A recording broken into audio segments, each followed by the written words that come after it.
ఈరోజు దేవుని వాగ్దానం యెషయా గ్రంథం 54వ అధ్యాయం 11వ వచనం. నేను నీలాంజనములతో నీ కట్టడమును కట్టుదును, నేను నీలాంజనములతో నీ కట్టడమును కట్టుదును. ప్రయాసపడి గాలివాన చేత కొట్టబడి ఆదరణ లేకయున్నదానా, నేను నీలాంజనములతో నీ కట్టడమును కట్టుదును, నీలములతో నీ పునాదులను వేయుదును. ప్రవక్త అయిన యెషయా ఇశ్రాయేలు కుటుంబం వారు దేవునికి విరోధముగా జీవించిన వారి పాప జీవితమును బట్టి దేవుడు వారిని శిక్షకును, బానిసత్వముకును, శ్రమకును అప్పగించారు. శత్రువులు వారిని ఎంతో బాధించారు. నిర్గమకాండం 2వ అధ్యాయం 23వ వచనంలో ఇశ్రాయేలీయులు తాము చేయుచున్న వెట్టి పనులను బట్టి నిట్టూర్పులు విడుచుచు మొరపెట్టుచూ ఉండగా తమ వెట్టి పనులను బట్టి వారు పెట్టిన మొర దేవుని యొద్దకు చేరును అని ఐగుప్తులోనున్న దేవుని ప్రజలను గూర్చి చెప్పబడుతుంది. 2వ అధ్యాయం నిర్గమకాండం 25వ వచనంలో దేవుడు ఇశ్రాయేలీయులను చూచెను, దేవుడు వారి యందు లక్ష్యముంచెను అని చెప్పబడింది. అవును, దేవుని సన్నిధిలో విశ్వాసంతో శ్రమలో మొరపెట్టినప్పుడు ఆయన మోషేను పంపించి వారిని బానిసత్వము నుంచి విడుదల చేసి వారిని పాలు తేనెలు ప్రవహించు దేశమునకు తీసుకుని వెళ్ళారు. 107వ కీర్తన 6వ వచనంలో వారు కష్టకాలమందు యెహోవాకు మొరపెట్టారు, ఆయన వారి ఆపదలలో నుండి వారిని విడిపించను, వారు ఒక నివాసపురము చేరునట్లు చక్కని త్రోవను ఆయన వారిని నడిపించను అని రాయబడింది.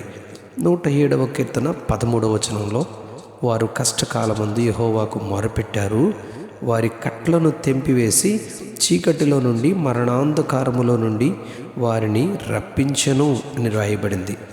107వ కీర్తన 19వ వచనంలో వారు కష్టకాలమందు యెహోవాకు మొరపెట్టిరి, ఆయన తన వాక్కును పంపి వారిని బాగు చేసెను అని, ఆయన వారు పడిన గుంటలలో నుండి వారిని విడిపించెను అని చెప్పబడింది. 107వ కీర్తన 28వ వచనంలో శ్రమకు తాళలేక వారు యెహోవాకు మొరపెట్టారు, ఆయన వారి ఆపదలలో నుండి వారిని విడిపించెను అని చెప్పబడింది. అవును, వారు దేవునికి పెట్టిన మొర వారిని నివాసపురము చేరునట్లు చేసింది. వారు దేవునికి పెట్టిన మొర వారి కట్లను తెంపివేసింది. వారు దేవునికి పెట్టిన మొర వారి అనారోగ్యాన్ని బాగు చేసింది.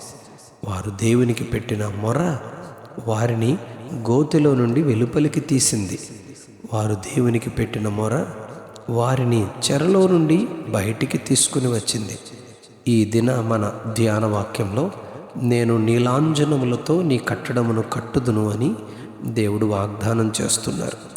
54వ యెషయా గ్రంథం 54వ అధ్యాయం 4వ వచనంలో భయపడకుము, నీవు సిగ్గుపడనక్కరలేదు, అవమానమును తలంచుకుము, నీవు లజ్జపడనక్కరలేదు, నీవు నీ సిగ్గును మరచెదవు అని దేవుడు వాగ్దానం చేస్తున్నారు. ఇలా దేవుడు కట్టిన కుటుంబాలు పరిశుద్ధ గ్రంథంలో ఎన్నో ఉన్నాయి. నయోమి కోడలు రూతు తన పతనమైన కుటుంబ జీవితము మోడైపోయినట్లు చూస్తాం. నయోమి వెంట రూతు బెత్లెహేముకు ప్రయాణమై వెళ్ళడానికి తన జీవితంలో ఎంతో గొప్ప మేలును పొందుకుంది. ఆమె తీసుకున్న నిర్ణయం కుటుంబం కట్టబడడానికి కారణమైంది. ఏ పొలంలో రూతు పరగ ఏరుకొని పొట్ట పోషించుకుందో అదే పొలానికి యజమానురాలయ్యింది. అవును, నీలాంజనములతో నీ కట్టడమును కట్టుదును అన్న వాగ్దానం రూతు జీవితంలో నెరవేరింది. చక్కని కుమారుడు ఓబేదును దేవుడు అనుగ్రహించారు. ఈ ఓబేదే దావీదు తండ్రి అయిన యెషయికి తండ్రిగా ఉన్నారు. రూతు గ్రంథం 4వ అధ్యాయం 20-21 వచనాల్లో ఇలా చెప్పబడింది. ఇలా ఎన్నో కుటుంబాలను పరిశుద్ధ గ్రంథంలో వాగ్దానం ఇచ్చి నెరవేర్చిన చరిత్రలను మనం చదువుతాం. గాలివాన అనబడిన ఎన్నో ఒడిదుడుకులను ఆయన నిశ్చయముగా కట్టగలరు. బండ మీద తన ఇల్లు కట్టుకొనిన బుద్ధిమంతుని పోలియుండును.